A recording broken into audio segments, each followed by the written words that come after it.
Conference 2008. I have with me Paul Heiden from BHOLD. Hello. Hi Paul. Hello. How are you doing? Are you having a good conference? I'm having an excellent time here. We have been working over the last 2 years with KCP in order to enter, let's say, the Central European market, and this is providing for us a perfect platform to reach the right people who are busy with, in our case, the authorization management, and see what we can mean for them as BHOLD in this market. So yes, we're very happy to be here. Great to hear. So tell us a little bit about that concept. Yes, BHOLD is a global technology provider, and I actually founded the company 10 years ago in 1997. And what we want to achieve with our software is that we enable the business to manage and control the use of information. We feel that like you have ERP software to manage and control from a business perspective the deployment of production assets, or that you have accounting software that allows the business to manage and control the use of financial assets, we as BHOLD have a business application that will allow management to manage and control the use of information assets. And well, we've seen recently with Société Générale, the big catastrophe in Paris, of course, how important it is that there is really a control over the use of information. And well, BHOLD is typically in this area of preventing the kind of errors that led, for instance, to the big fraud at Société Générale.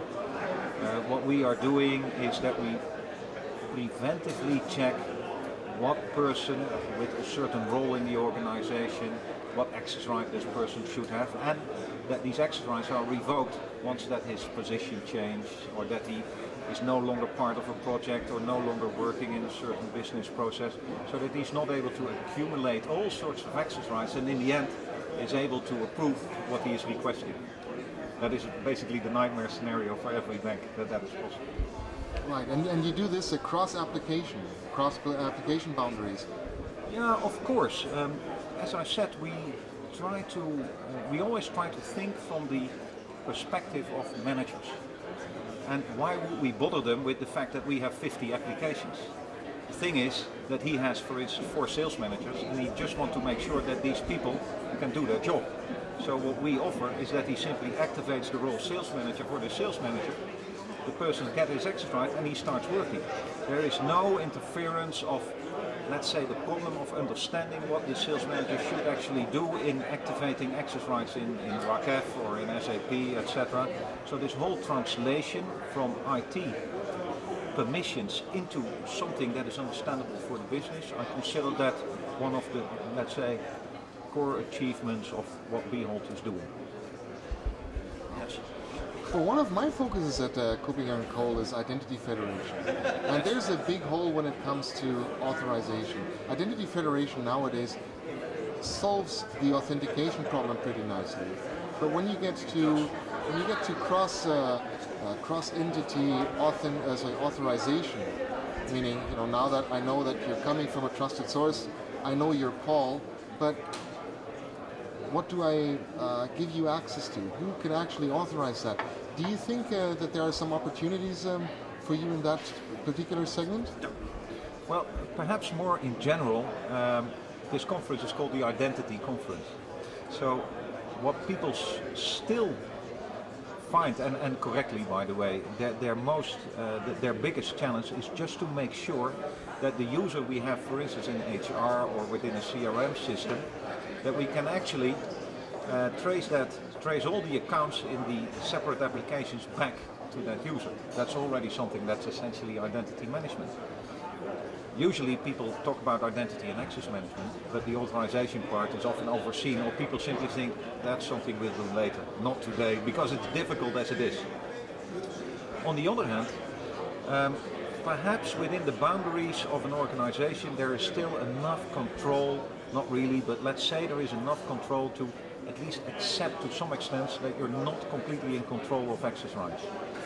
If you would accept that situation for people who work, for instance, in a collaborative mode with your organization, who are a supplier or who are a partner and offering certain products that are, again, part of your product, it becomes very important not just for your own protection of intellectual property right, of information assets, that these people can just do the things that they need to do. It's also something that the other partners that you work with require from you as well. That it is not like that if supplier A can look into, let's say, the technical developments of supplier B, that would completely disrupt your collaborative working mode. So somehow you need to solve that you're not just doing federation, which essentially means I trust this organization and I know that if this person identifies like that, I will identify him on this very same basis in my systems. There must be more to it.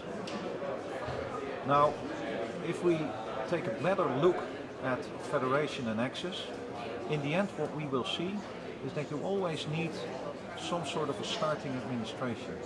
On the first hand, you need to know what the users are who will actually be entitled to access your information. So the user administration is the first part. And then the next part is that somebody needs to manage what the access is that these persons actually have.